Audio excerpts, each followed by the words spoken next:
আসসালামু আলাইকুম রহমতুল্লাহ বরকাত। MS 420 ব্লক 2-তে আপনাদের সবাইকে স্বাগতম। ইতিপূর্বে আপনারা দেখিয়েছেন আমাদের বিড়ালগুলো কীভাবে পালি, কীভাবে থেকে, এবং এখন আমরা দেখাবো বিড়ালগুলো কি খায়। আসলে সচরাচর বিড়াল তো আসলে উন্নত জাতের বিড়ালগুলো আসলে ক্যাটফুডেই তাদের নির্ভরশীল। তো আমরা প্রতিমধ্যেই জেনেছি ওদের আরও বেশ কিছু খাবার খুবই জনপ্রিয়।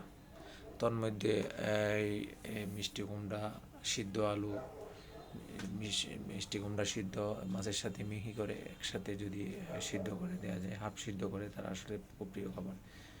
আপনারা ভিডিওতে দেখতে পাচ্ছেন কুচি কুচি করে কাটার পর আমরা একসাথে একটা বাড়িতে রেখে সবগুলা ছোটো ছোটো কুচি ছিলকা সহ আমরা একটা জায়গায় একত্রিত করে একটু করে আপনার ধুয়ে সেগুলোর সাথে আমরা সুন্দর করে ওরা আপনার মিহি করে মাছ, বিশেষ করে ওদের প্রিয় খাবার হচ্ছে আপনার তেলাপিয়া, সাবিলা মাছও তাদের প্রিয়। তো এখানে আমরা প্রথমে সাবিলা মাছ দিয়ে দেখালাম। সাবিলা মাছকে আমরা একসাথে উপরে রেখে ধুয়ে সুন্দর করে আপনার সিদ্ধ করলাম। এই আধা ঘন্টা সিদ্ধ করার পর এগুলো নরম হবে। নরম হওয়ার পর এগুলো আপনি করবেন। এবং ইতিমধ্যে আপনারা দেখতে পাচ্ছেন যে তারা সকালে খুব ক্ষুধার্ত, খাবারের জন্য অপেক্ষা করতেছে। এই খাবারের ঘ্রাণটা পেয়ে তারা খুব ছোটাছুটি করতেছে কখন যে তাদের খানা দেওয়া হবে। যাই হোক, এর ভিতরে আমরা একটু নেড়ে ছেড়ে দিচ্ছি।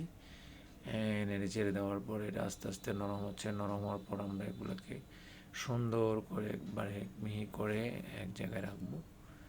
মিহি করতেছি, দেখা যাচ্ছে আপনার একবার সুন্দরভাবে একটা মিষ্টি কুমড়োর সাথে মাছগুলো মিহি হয়ে একদম একত্রিত হয়ে গেলো। একটা বিড়ালের জন্য সুস্বাদু খাবার তৈরি হয়ে গেলো।